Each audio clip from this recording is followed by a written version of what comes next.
Physio insight. मैं doctor विवेक श्रीवास्तव, मैं physiotherapist हूँ और आज हम डिस्कस करने वाले हैं मैकेनिकल बैक पेन के बारे में। In this video I will try to cover about the basic concept of low back pain, क्योंकि मैकेनिकल बैक पेन समझने के पहले मुझे लो बैक पेन समझाना पड़ेगा, जो कि एक इम्पॉर्टेंट एस्पेक्ट है। और साथ ही साथ में हम ये भी देखेंगे कि यहाँ पे कौन कौन से ऐसे स्ट्रक्चर हैं जो बैक पेन क्रिएट कर सकते हैं, जैसे कि इंटरवर्टेब्रल डिस्क हो गया, वहाँ पे सॉफ्ट टिश्यू हो गए, सराउंडिंग में मसल्स हो गई, बोनी सेगमेंट इटसेल्फ हो गए, लंबो पेल्विक सेगमेंट हो गया। तो ये सारी चीज़ों पे हम डिस्कस करेंगे। Let's start with this. तो सबसे पहले लो बैक पेन क्या है exactly, what is low back pain. मेरे हिसाब से लो बैक पेन की यदि हम बात कर रहे हैं तो हमें ये समझना पड़ेगा कि कौन कौन से ऐसे स्ट्रक्चर हैं जिनकी वजह से लो बैक पेन क्रिएट हो सकता है। तो मैंने इसको 3 कैटेगरी में डिवाइड किया हुआ है। लो बैक पेन यदि हमें समझना है तो हमको ये देखना पड़ेगा कि लो बैक पेन का एरिया क्या है, कहाँ पे पेन हो रहा है और ये कहाँ से आ रहा है। तो हमें इन चीज़ों को समझने के लिए इन 3 स्ट्रक्चर्स पर ध्यान देना पड़ेगा। पहला जो स्ट्रक्चरल कंपोनेंट्स होते हैं, जहाँ पे बोनी कंपोनेंट्स हैं, या फिर जो आपका वर्टिब्रल कॉलम है वो इटसेल्फ कोई प्रॉब्लम क्रिएट कर रहा है, या लंबोपेल्विक जंक्शन है वहाँ पे कोई प्रॉब्लम हो रही है, या थोरैकोलंबर जंक्शन है वहाँ पे कोई प्रॉब्लम हो रही है। थोरैकोलंबर जंक्शन की हम बात कर सकते हैं, लंबोपेल्विक जंक्शन की हम बात कर सकते हैं, हमारा जो लंबोपेल्विक साथ ही साथ में जो हमारा सैक्रम और पेल्विस का जॉइंट है वहाँ पे की हम बात कर सकते हैं। तो ये सारे सेगमेंट्स हो सकते हैं जहाँ से ये लो बैक पेन जनरेट हो सकता है। इसके अलावा आते हैं सॉफ्ट टिश्यू। सॉफ्ट टिश्यू का मतलब जो मसल्स हैं जो यहाँ पे मूवमेंट के लिए रिस्पॉन्सिबल हैं, या फिर इंटरवर्टेब्रल डिस्क है, या जो नर्व वहाँ से निकल रही हैं वो कहीं से ट्रैप हो रही हैं तो उसकी वजह से पेन हो रहा है। And the third one is referred pain, जो कि किसी भी अदर रीज़न से रेफर होकर के लो बैक पे आ सकता है, as like pelvic inflammatory disease हो सकती हैं, या फिर एब्नॉर्मल कंटेंट हो सकते हैं, एज लाइक हमारा जो रीनल सिस्टम है उसकी वजह से हो सकता है। इवन कई बार रेस्पिरेटरी सिस्टम या डाइजेस्टिव सिस्टम की वजह से भी पेन जो है वो रेफ़र करता है लो बैक में, तो उसको भी हम यहाँ पे देखने की कोशिश करेंगे। सबसे पहले हम स्टार्ट करते हैं कि कौन कौन से ऐसे स्ट्रक्चर हैं, स्ट्रक्चरल कंपोनेंट्स हैं जिनके वजह से लो बैक पेन हो सकता है। तो लो बैक पेन की यदि हम बात कर रहे हैं तो यहाँ पे जो बोनी कंपोनेंट्स हैं वो कौन कौन से हैं उनकी यदि हम बात करें तो उसमें हमारा जो लंबो वर्टिब्रल कॉलम है वो इटसेल्फ इन्वॉल्व हो सकता है। As we can see here, यहाँ पे लंबर स्पाइन में हमारे 5 लंबर वर्टिब्राज हैं। उसके अलावा हमारा पेल्विक बोन है, सैक्रम है, कॉक्सिक्स है, तो इसकी वजह से हो सकता है। दूसरा वहाँ पे जो इंटरवर्टेब्रल डिस्क है उसकी वजह से हो सकता है। लंबोसैक्रल जॉइंट, जो कि हमारा एलएस जॉइंट जिसको हम बोलते हैं, दिस पार्ट लंबोसैक्रल जॉइंट जो है ये पॉइंट हमारा पेन क्रिएट कर सकता है। इसके अलावा लंबोसैक्रल जंक्शन जो है वो हो गया। देन फेसेट जॉइंट हो गए, जो कि इंटरवर्टेब्रल डिस्क, इंटरवर्टेब्रल जॉइंट को कनेक्ट कर रहे हैं आपस में, वो हो सकते हैं जहाँ पे एक वर्टिब्रा जो है दूसरी वर्टिब्रा से कनेक्ट हो रही है फेसेट जॉइंट के थ्रू। वो फेसेट जॉइंट हो सकते हैं जिसमें कि जॉइंट कैप्सूल और जॉइंट का जो स्ट्रक्चर है वो इन्वॉल्व हो सकता है। इसके अलावा सैक्रोइलियक जॉइंट हो सकता है, एसआई जॉइंट हम के नाम से हम जिसको जानते हैं। तो सैक्रोइलियक जॉइंट जो है वो दोनों साइड में एक एक एसआई जॉइंट होते हैं, इसकी वजह से भी हमारा पेन डेवलप हो सकता है जो लो बैक पेन में कन्वर्ट हो जाएगा। या फिर हमारा जो लंबा स्पाइन का कर्वेचर है उसमें यदि कोई चेंजेस आ रहे हैं तो that may also lead to low back pain. If you want to go for biomechanics of lumbar spine, मेरा एक वीडियो है आप उसको देख सकते हैं जहाँ पे मैंने लंबर स्पाइन के बायोमैकेनिक्स को एक्सप्लेन किया हुआ है। नाउ इसके बाद जो सॉफ्ट टिश्यू हैं उनकी यदि हम बात करें तो कौन कौन से ऐसे सॉफ्ट टिश्यू हैं जो लो बैक पेन क्रिएट कर सकते हैं, जिसमें आपका मसल्स है। मसल्स की यदि हम बात करें तो लोअर लंबर स्पाइन को कंट्रोल करने वाली बहुत सारी मसल्स होती हैं, जिसमें एब्डोमिनल मसल्स और हमारे पैरास्पाइनल मसल्स या बैक एक्सटेंसर मसल्स होती हैं। इन मसल्स में यदि कोई इंजरी हो रही है, माइनर इंजरी हो रही है, तो जिसको हम मसल स्ट्रेन के नाम से जानते हैं। As you can see in this diagram कि यहाँ पे कुछ फाइबर्स जो हैं वो डैमेज होते हैं, जिसकी वजह से लो बैक पेन क्रिएट होता है। इसके अलावा लिगामेंट्स हैं, there are plenty of ligaments जो हमारी लंबर स्पाइन को कंट्रोल करते हैं या सपोर्ट करते हैं, जिसमें आपका मेजर जो लिगामेंट्स हैं वो सैक्रोइलियक जॉइंट को कंट्रोल करने वाले सैक्रोस्पाइनस लिगामेंट है, सैक्रोट्यूबुलर लिगामेंट है। ये लिगामेंट्स जो हैं हमारे एसआई जॉइंट की स्टेबिलिटी के लिए रिस्पॉन्सिबल होते हैं।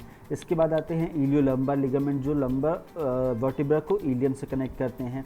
या फिर इंटरस्पाइनस या सुपरस्पाइनस लिगामेंट्स जो हैं वो आपकी जो वर्टिब्रास को एक दूसरे से कनेक्ट करके रखते हैं।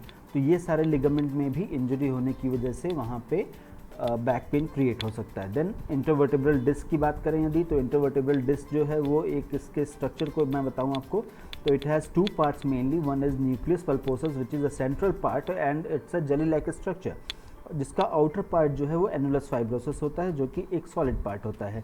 बेसिकली इसका पर्पज़ ये होता है कि जब हम इस पर वर्टिकल लोडिंग डालते हैं तो ये वर्टिकल लोडिंग को एवरी डायरेक्शन में डिस्ट्रीब्यूट कर देता है, जिसकी वजह से फ्रिक्शन कम हो जाता है एंड साथ ही साथ में हमारे जॉइंट पे जो लोड पड़ रहा था वो लोड भी कम हो जाता है। तो कई बार क्या होता है कि ये वर्टिब्रा जो है इंटरवर्टिब्रल डिस्क जो होती हैं ये अपनी जगह पे इसमें चेंजेस आ जाते हैं, जिसकी वजह से ये स्पाइनल नर्व्स को कंप्रेस करने लगता है, कई बार कॉर्ड को भी कंप्रेस करने लगता है। तो उसको हम PIVD या इंटरवर्टिब्रल डिस्क प्रोलैप्स के नाम से भी जानते हैं। तो हो सकता है कि यहाँ पे माइनर टेयर हो रहा हो या बल्जिंग हो रही हो या पूरी की पूरी डिस्क जो है वो एक्सट्रूड आउट होकर के वहाँ पे नर्व को कंप्रेस करे, तो ये भी एक फैक्टर हो सकता है। And the most important one is हमारा फेशिया। यदि हम फेशिया की बात करें तो लंबो सैक्रल रीजन को जो कंट्रोल कर रही हैं मसल्स, उसकी एक कवरिंग है जिसको हम थोरैकोलंबर फेशिया बोलते हैं। ये थोरैकोलंबर फेशिया एक बहुत इंपॉर्टेंट स्ट्रक्चर, दो it is a non contractile structure, लेकिन यदि इसमें कोई इंजरी हो रही है, माइक्रो ट्रॉमा हो रहे हैं या फिर इसमें टेंडरनेस डेवलप हो रही है, टेंडर पॉइंट्स डेवलप हो रहे हैं, तो वो काफ़ी लंबे समय तक लो बैक पेन क्रिएट करते हैं। इसके अलावा यदि हम अदर स्ट्रक्चर्स की बात करें तो वो होते हैं रिफर्ड पेन। रिफर्ड पेन का मतलब ये होता है कि पेन कहाँ से किस पॉइंट से रिफ़र होकर के आ रहा है। जैसा मैंने पहले भी आपको बताया था कि कई बार ऐसा देखने को मिलता है कि यदि हमारे एब्डोमिनल कंटेंट में कोई चेंजेस आ रहे हैं, हमारे गट में कोई चेंजेस आ रहे हैं, उसकी वजह से लो बैक पेन हो सकता है। हमारी एब्डोमिनल मसल्स वीक हो रही हैं, उसकी वजह से लो बैक पेन हो सकता है। अपार्ट ऑफ दिस यदि हम रिफर्ड पेन की बात कर रहे हैं तो पेल्विक फ्लोर इन्फ्लेमेटरी डिजीजेज जो हैं उसकी वजह से लो बैक पेन जनरेट हो सकता है। इवन रीनल सिस्टम जो है उसकी वजह से लो बैक पेन जनरेट हो सकता है। तो there are plenty of causes जिसकी वजह से यहाँ पे रेडिएटिंग पेन हो सकता है।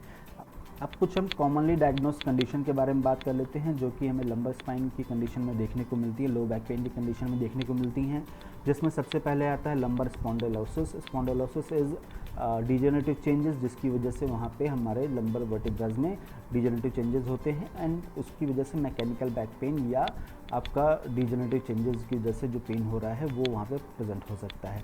Next condition is spinal stenosis, जहाँ पे आपका स्पाइनल कैनाल जो है उसका डायमीटर कम हो गया है जिसकी वजह से वहाँ से जो कॉर्ड निकल रहा है वो कंप्रेस होने लगता है।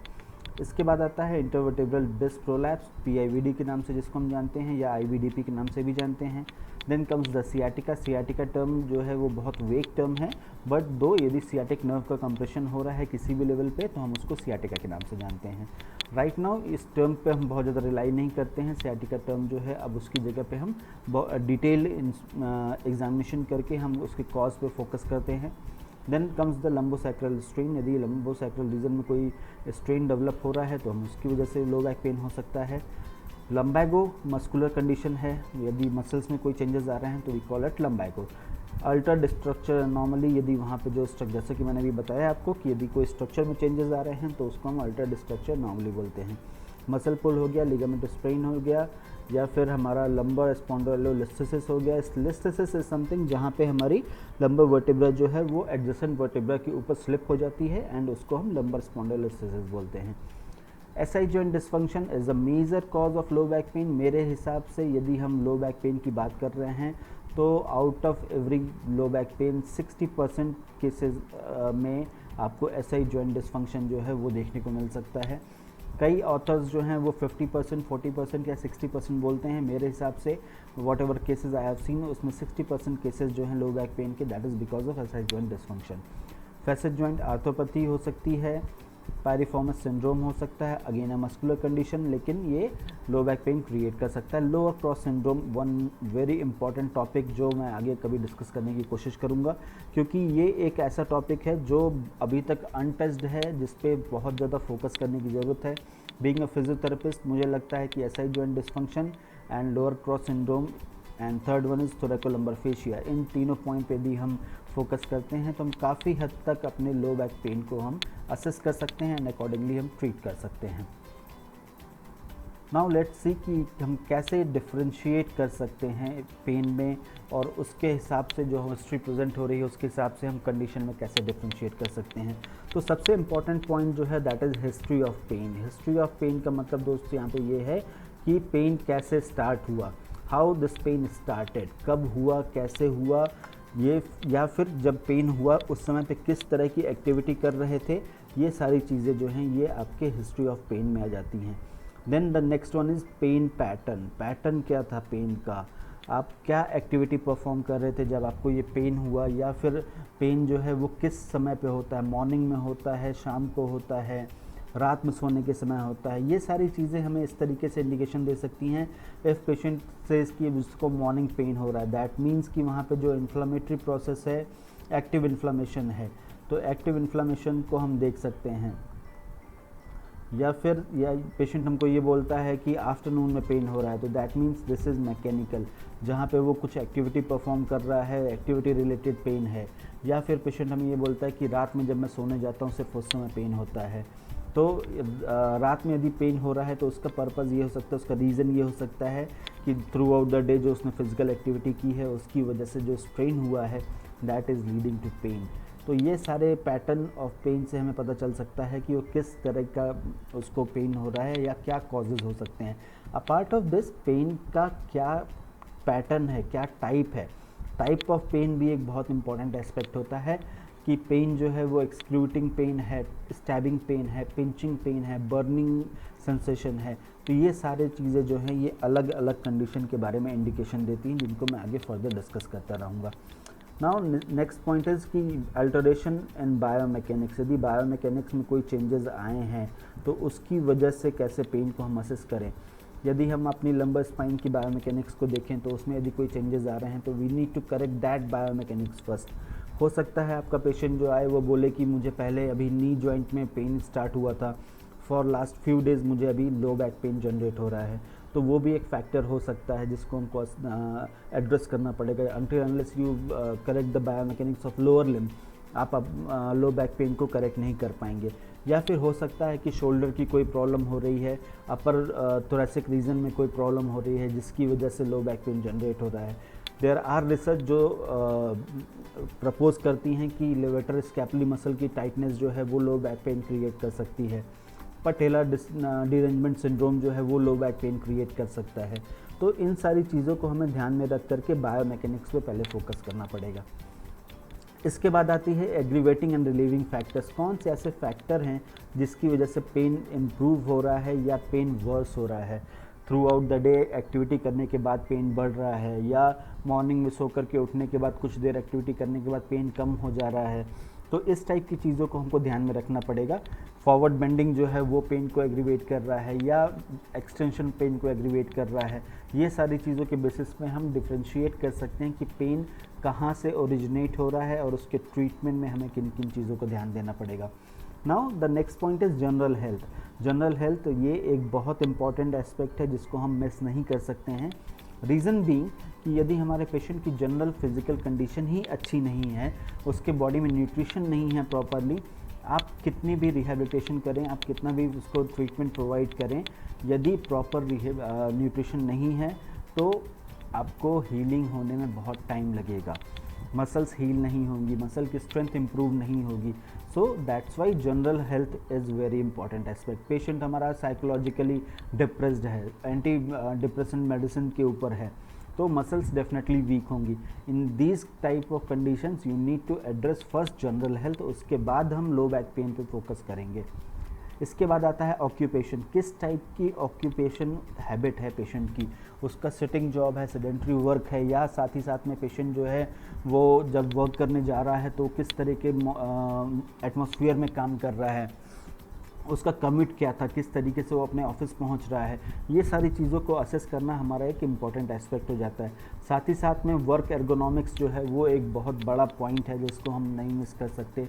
If you are talking about low back pain, ergonomics के बिना ये चीज़ पॉसिबल ही नहीं है कि हम लो बैक पेन को ठीक कर पाएँ। तो occupation becomes a very important aspect जो हमें असेस करना पड़ेगा।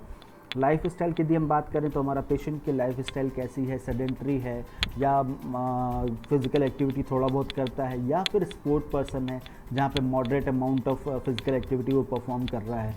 तो हमारा ट्रीटमेंट प्रोटोकॉल जो है या हमारा असेसमेंट जो है वो उसके अकॉर्डिंगली डाइवर्ट हो जाएगा। हमको इन सारी चीज़ों पे ध्यान देना पड़ेगा। And the most important thing is onset of pain. कैसे स्टार्ट हुआ था ये पेन। वो एक बहुत बड़ा क्लू देता है। सपोज योर पेशेंट सेज कि मैं बकेट उठाने के लिए आगे बेंड हुआ and I had a tearing और popping sensation in my back, that clearly gives indication कि पेशेंट को PIVD हुआ है। टीयरिंग सेंसेशन हुआ है तो there could be possibility of muscular injury, साथ ही साथ में लिगामेंट इंजरी हो सकती है। तो ये सारी चीज़ों को हमको ध्यान में रख करके अपने असेसमेंट को डेवलप करना पड़ेगा एंड साथ ही साथ में हमको वहाँ पे अपने ट्रीटमेंट पे हम फोकस कर पाएंगे।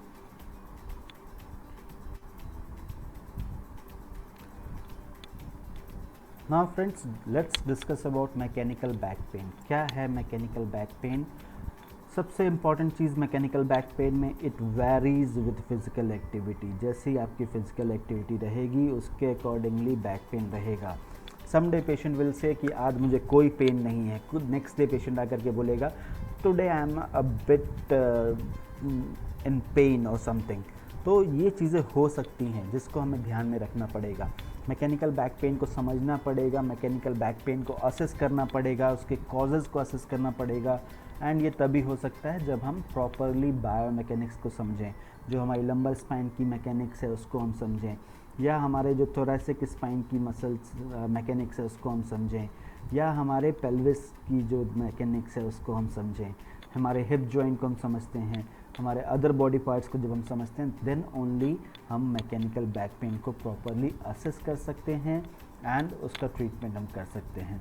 तो यदि हम इसमें देखें तो अब यहाँ पे एक इम्पॉर्टेंट चीज़ आ जाती है कि बैक पेन को जब हम देख रहे हैं तो हमारे लिए क्या ज़रूरी है, असेसमेंट या डायरेक्ट ट्रीटमेंट। मेरे हिसाब से यदि आपने प्रॉपर असेसमेंट किया है, आपने फोकस किया है असेसमेंट के ऊपर, तो आपका ट्रीटमेंट ऑटोमेटिकली इम्प्रूव हो जाता है।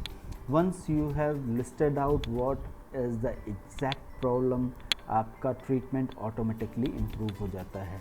अभी असेसमेंट का मतलब क्या, एक्सरे करवाना, MRI करवाना या CT स्कैन करवाना है? यस, डेफिनेटली ये सारी चीज़ें एक पार्ट हैं, लेकिन मैं ज़्यादा फोकस करता हूँ जहाँ पे क्लिनिकल एग्जामिनेशन पे, जहाँ पे हम पेशेंट को असेस करते हैं फिज़िकली, क्लिनिकली, क्योंकि there are research which suggest कि MRI में बहुत सारे लोगों में ऐसे चेंजेस दिखाई देते हैं, डिस्क में चेंजेस दिखाई देते हैं, जबकि हम उनको क्लिनिकली असेस करें तो उनको कोई भी सिम्टम नहीं होता या दे आर एसिम्टोमेटिक। तो मैं पूरा का पूरा रिलाई करता हूँ क्लिनिकल प्रेजेंटेशन पे। Definitely x-ray, CT, MRI are important, लेकिन इक्वली इम्पॉर्टेंस जो है वो क्लिनिकल असेसमेंट का है। नाउ अब हम ट्रीटमेंट की यदि बात करें तो ट्रीटमेंट में क्या ट्रीटमेंट चॉइस है हमारे पास? ट्रीटमेंट चॉइस में definitely we do have drugs, medications, इसके अलावा सर्जिकल ट्रीटमेंट है and the most important thing what we have that is physical therapy और फिजियोथेरेपी। तो हम बीइंग अ फिजियो, मेरा एक बहुत इम्पॉर्टेंट पॉइंट है इसमें जिसको मैं डिस्कस करना चाहूँगा कि हमको कैसे असेस करना चाहिए या किस तरीके से हमें पेशेंट को हैंडल करना चाहिए। तो यहाँ पे मेरे हिसाब से बहुत सारी चीज़ें होती हैं। पेशेंट की काउंसलिंग एक बहुत इंपॉर्टेंट एस्पेक्ट है। यदि आप पेशेंट को प्रॉपरली काउंसल कर रहे हैं, आप उसको प्रॉपरली असेस कर रहे हैं, उसकी समस्याओं को समझ रहे हैं एंड यदि आप देख रहे हैं कि वहाँ पे उसकी जो नीड है उसके अकॉर्डिंग आप अपने ट्रीटमेंट को मॉडिफाई कर रहे हैं, तो आपको सक्सेस बहुत अच्छी मिलेगी। ड्रग्स, मेडिकेशंस बहुत इम्पॉर्टेंट हैं। यदि कोई विटामिन सप्लीमेंट्स चाहिए तो डेफिनेटली यहाँ पे आपका B12, B6 and D3 these vitamins जो हमें बहुत ज़्यादा चाहिए होते हैं, क्योंकि बिना इसके हम सपोर्ट नहीं कर पाएंगे अपने पेशेंट को। पेन किलर्स की यदि हम बात करें तो एनसेड्स जो हैं वो एक इम्पॉर्टेंट रोल प्ले करते हैं, लेकिन ये बहुत लंबे ड्यूरेशन तक कंटिन्यू नहीं करना चाहिए क्योंकि इसके साइड इफ़ेक्ट्स ज़्यादा होते हैं। Surgery, definitely we might need surgery for these kind of back pains, लेकिन अनटिल अनलेस हमारा कंजर्वेटिव ट्रीटमेंट जो है वो फेल नहीं हो जा रहा है। 3 to 6 मंथ्स का टाइम मैं लेता हूँ अपने पेशेंट से लो बैक पेन को ट्रीट करने के लिए। यदि इतने ड्यूरेशन में भी पेन ख़त्म नहीं हो रहा है या रिकरेंस बहुत ज़्यादा है, then I will prefer to send my patient for surgery. नहीं तो सिर्फ फिजियोथेरेपी की मदद से मैं पेशेंट को ट्रीट करने की कोशिश करता हूँ। देन नेक्स्ट पॉइंट पे हम आ जाते हैं दैट इज़ हमारा अब यहाँ पे मेन जो लो बैक पेन का मैं आपको डिस्कशन करने वाला हूँ, आपके साथ में जो डिस्कस करने वाला हूँ उसमें आ जाता है मैकेनिकल क्लासिफिकेशन। डॉक्टर मैकेंजी ने एक सिस्टम डेवलप किया था 1981 में, इन्होंने मैकेनिकल बैक पेन को एड्रेस किया, एक सिस्टम डेवलप किया जिसमें उन्होंने मैकेनिकल बैक पेन को 3 पार्ट में डिवाइड किया हुआ है। One is postural syndrome, second one is dysfunctional syndrome and the third one is derangement syndrome. इन तीनों के बेसिस पे ही पूरा का पूरा मैकेनिकल बैक पेन जो है वो डिस्क्राइब किया जा सकता है एंड अकॉर्डिंगली अपना ट्रीटमेंट प्लान हम डेवलप कर सकते हैं। तो postural, as name itself says कि पोस्चर में कोई चेंजेस आ रहे हैं। डिस्फंक्शन, दैट मीन्स कि यहाँ पे जो हमारे स्ट्रक्चर्स हैं वो अपने फंक्शन को प्रॉपरली नहीं परफॉर्म कर पा रहे हैं। एंड डीरेंजमेंट की यदि हम बात करें तो जो हमारे स्ट्रक्चर्स हैं उनके अरेंजमेंट में कोई चेंजेस आ गए हैं। तो लेट्स स्टार्ट विद दिस कि हम कौन कौन से यहाँ पे सिंड्रोम्स जो हैं उसको हम देख सकते हैं। तो सबसे पहले बात आती है हमारे पोस्चरल सिंड्रोम की। पोस्चरल सिंड्रोम की यदि हम बात करें